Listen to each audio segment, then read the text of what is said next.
বাংলার মাটিতে ছড়িয়ে রয়েছে নানা কিংবদন্তি, লোকগাথা ও ইতিহাস। তেমনই এক হৃদয়স্পর্শী প্রেমের উপাখ্যান হল গাজী কালু ও চম্পাবতীর কাহিনী। যুগ পেরিয়ে গেলেও এ কাহিনী আজ বাঙালির হৃদয়ে জীবন্ত হয়ে আছে। গাজী কালুর মাজারে পা রাখলেই যেন ফিরে যাওয়া যায় সেই পুরনো দিনে, যেখানে প্রেম, বীরত্ব এবং আত্মত্যাগ মিশে আছে ইতিহাসের পাতায়। আমরা আজ এসেছি গাজী কালু ও চম্পাবতীর ঐতিহাসিক মাজার পরিদর্শনে।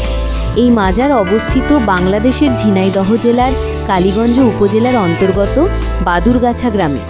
জনশ্রুতি আছে গাজী কালু ছিলেন এক অসাধারণ শক্তিশালী যোদ্ধা আর চম্পাবতী ছিলেন এক রাজকন্যা। সামাজিক বাধা ও ধর্মীয় ভিন্নতার মাঝে তাদের প্রেম পরিণতি পায়নি, কিন্তু তাদের ভালোবাসা আজও মানুষের মুখে মুখে ফেরে।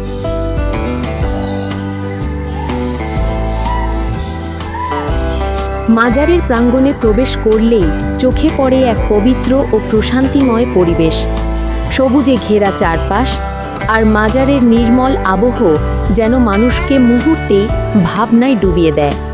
এখানে প্রতিদিনই বহু মানুষ ভিড় করেন, কারো বিশ্বাস, কারো প্রার্থনা, আবার কারো নিছক ইতিহাসের টানে। স্থানীয় মানুষদের মুখে মুখে এই কাহিনী আজও জীবন্ত।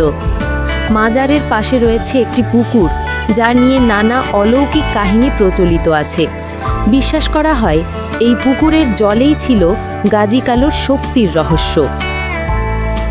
বাংলার মাটি যে শুধু রাজনীতি ও যুদ্ধের ইতিহাসে পূর্ণ তা নয়, এই মাটির গভীরে রয়েছে ভালোবাসার অসংখ্য অধ্যায়। গাজী কালু ও চম্পাবতীর গল্প সেরকমই এক অনন্ত প্রেমের নিদর্শন, যা আজও ছুঁয়ে যায় হাজারো হৃদয়কে। লোককাহিনীর ছায়ায় ঘেরা গাজী কালু ও চম্পাবতীর মাজার।